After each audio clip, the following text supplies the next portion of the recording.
umat Nabi Muhammad ini, tadi hadis riwayat Abu Daud, ahlul jannati ishruna wa mi'atu saf, yang akan masuk dalam syurga itu ada 120 saf. Thamanuna minha, 80 dari 120 saf itu min hadhil ummah, dari umatku ini. Berarti berapa banyak? 2/3.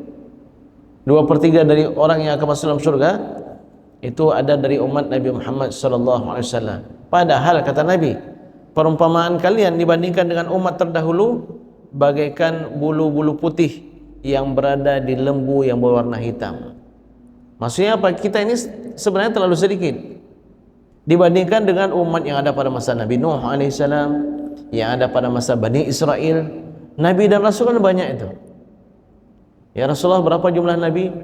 124.000. 124.000 Nabi. Itu hadis riwayat Imam Tirmidzi. Yang menjadi Rasul ada 315 atau 313, dua riwayat itu. Jadi kenapa kita bilang 25 Ustaz? 25 yang wajib kita kenal. Kenapa wajib kita kenal? Karena disebutkan di dalam Al-Quran. Nabi Daniel tidak disebutkan dalam Al-Quran. Nabi Samuel tidak disebutkan dalam Al-Quran. Paling ada disebutkan satu kata Nabi Uzair. Tapi cerita Nabi Uzair itu bagaimana dengan kaumnya tidak disebutkan. Ada nabi-nabi yang lainnya lagi. Jadi kalau kita sebutkan Bapak sekalian, begitu banyak keistimewaan umat Nabi Muhammad SAW. Kita baru niat buat kebaikan aja udah tertulis satu kebaikan. Kalau kita buat kebaikan tersebut akan dicatatkan 10 kebaikan, 100, 700, bahkan hingga hitungan yang tidak terhingga. Tergantung kepada kualitas keikhlasan kita dan jenis amal ibadah yang kita lakukan. Kalau kita baru niat melakukan keburukan, itu belum tercatat. Hingga betul-betul kita lakukan baru tercatat satu keburukan. Sedangkan umat terdahulu buat kebaikan satu pahalanya. Baru ada niat, enggak tercatat. Kalau mereka melakukan keburukan karena mereka melanggar Nabi dan Rasul, itu bisa jadi dikali lipatkan, dicatatkan berkali lipat dosa dari yang mereka lakukan. Baik, senang hadirin sekalian yang dimuliakan oleh Allah Subhanahu wa taala. Lalu apa yang harus kita lakukan? Karena kita begitu bahagia menjadi umat Nabi Muhammad sallallahu alaihi wasallam. Sebenarnya Nabi Muhammad itu punya kaitan dengan kita kuat sekali. Nabi Muhammad SAW itu sangat merindukan kita, sangat mencintai kita.